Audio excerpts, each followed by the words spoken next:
देखिए, no confidence speaker में against करने का जो मुद्दा है, ये कल भी हमने स्पष्ट किया है।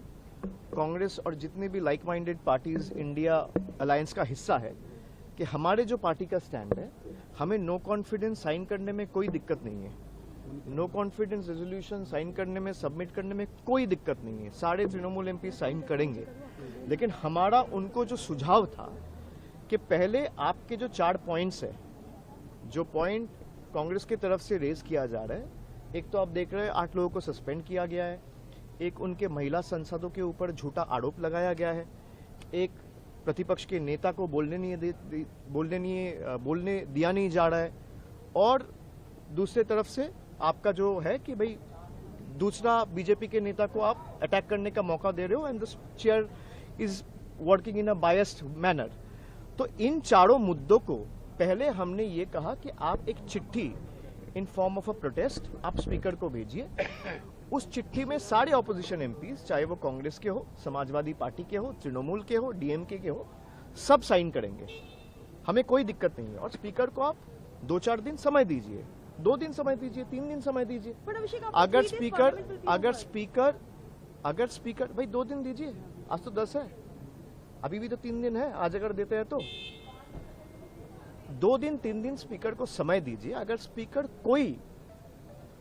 कोई एक्शन नहीं लेता है या उस पर कोई विचार नहीं करता है, then there is always a room to move no confidence, we have no problem. But मेरा सुझाव ये था कि पहले आप एक चिट्ठी दे दो, चिट्ठी देके वो उनको क्लियर कर दो। Let it be incumbent on the speaker to act on those 4 points that is being raised by INC, and if the speaker doesn't act, then we will all unitedly move a no confidence against the speaker. No problem. Abhishek sir, आपका सुझाव के बाद what was the Congress reply? What did the Congress reply? वो आप कांग्रेस से पूछिए, कांग्रेस क्या करेगी उस मेरा सुझाव के ऊपर, वो आप कांग्रेस से पूछिए। मेरा क्या सुझाव था मैं आपको बोल सकता हूँ।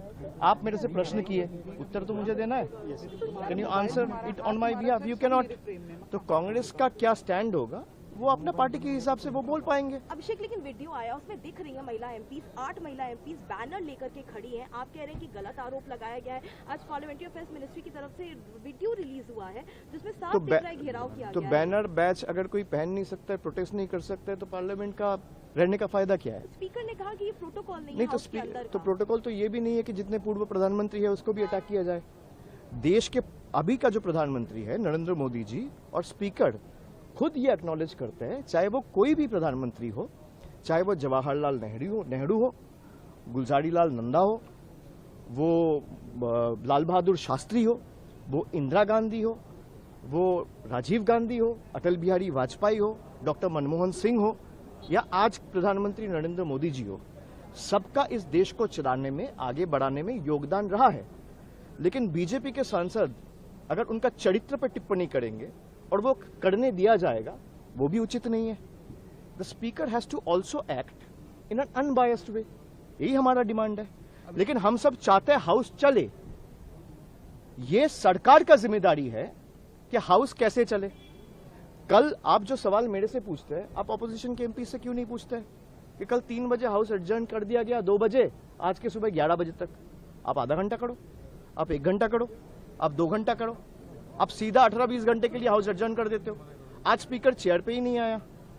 भाई हाउस चलाने का मनसा अगर आपका है, that should also reflect in your actions, not on your words. हम लोग अगर चाहते हैं बजट पे, हम लोग अपना जो स्टैंड है वो स्पष्ट किया है, वो कांग्रेस के आगे भी स्पष्टता के साथ बोले हैं, वो स्पीकर के आगे भी स्पष्टता के साथ बोले, और आपके सामने जितने पत्रकार बंधु आज खड़े हैं सबके सामने ये स्पष्टता से बोल रहे हैं कि तृणमूल कांग्रेस के एमपी चाहते हैं हाउस चले, लेकिन हाउस चलाने की जिम्मेदारी सरकार की है। The speaker has to run the house. We have either you let me speak or you speak. खत्म कर लो। तो हाउस चलाने का जिम्मेदारी आपका है, स्पीकर का है। तो स्पीकर को हाउस चलाने के लिए अपना मनसा भी दिखाना चाहिए, सरकार से भी बात करना चाहिए और आग्रह करना चाहिए कि भाई विपक्ष के लोगों को भी आप बोलने दो। और सब अगर आप अलाउ कर रहे हो बीजेपी का कोई स्पेसिफिक एमपी को तो वही चीज कोई विपक्ष का एमपी, चाहे वो कांग्रेस का हो या तृणमूल का हो या डीएमके का हो या समाजवादी का हो, उसको भी हक बनता है। लेकिन किसी पूर्व प्रधानमंत्री के ऊपर आरोप लगाना या टिप्पणी करना ये उचित या शोभनीय नहीं है।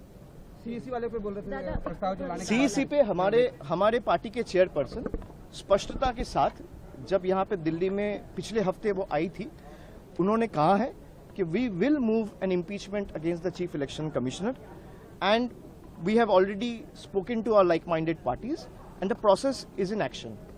जब जो होगा the media will be briefed accordingly. Is it a last step to move impeachment motion against CEC because impeachment या नो कॉन्फिडेंस तो लास्ट स्टेप ही होता है। अब मान लीजिए दिसंबर के महीने में मैं था, मेरे साथ 10 सांसद थे, उसमें काफी सीनियर सांसद भी थे, सब अपना बात रखा। बंगाल को कैसे सिलेक्टिवली सिंगल आउट किया जा रहा है, हमने 1 2 3 4 करके मुद्दे गिनवाए उनको। They had no reply. Logical discrepancy का लिस्ट रिलीज करने बोला गया तो किया नहीं। बाद में सुप्रीम कोर्ट का इंटरवेंशन के बाद they were compelled to release the list of logical discrepancies and other datas. तो उसके बाद पार्टी के चेयरपर्सन और प्रदेश के मुख्यमंत्री ममता जी खुद आई सीईसी से मिलने। उनका भी सवाल या प्रश्न का एक भी जवाब सीईसी ने नहीं दिया। तो if you are working in a biased and partisan manner, this is the last resort to move an impeachment Abhishek একটু বাংলায় and it falls under our right. অভিষেক একটু বাংলায় বলে দেবেন জ্ঞানেশ কুমারের বিরুদ্ধে ইমপিচমেন্ট মোশন কি আপনারা মুভ দেখুন আমাদের